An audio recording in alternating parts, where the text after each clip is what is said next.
Well, all four suspects in the gang rape of a Richmond woman are now behind bars. And Simon Perez tells us about the New Year's arrests, why the community feels the rape was a hate crime. This is the moment Josue Gonzalez turned himself in to Richmond police investigators. His stepfather said when the family saw Gonzalez's photo plastered all over television newscasts today, they pushed him to give up. Gonzalez is 21. He is accused, along with 31-year-old Humberto Salvador, as well as a 15-year-old and a 16-year-old, of carjacking, kidnapping, and raping a Richmond woman in mid-December.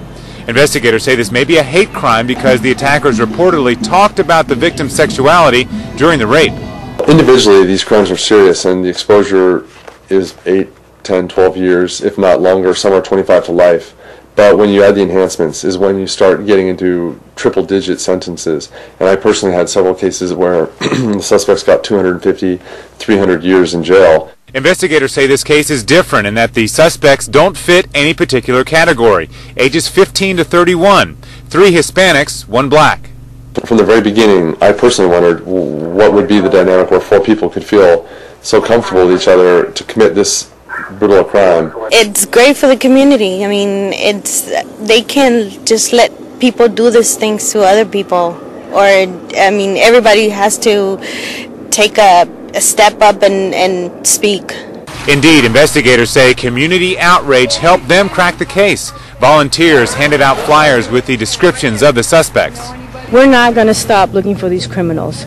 They also organized a candlelight vigil to draw attention to the case. And in the end, that's the way it worked out.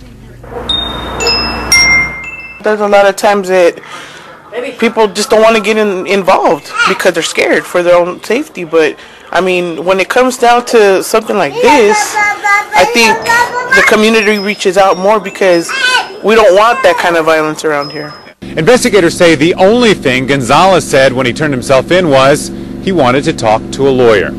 In Richmond, I'm Simon Perez, CBS 5.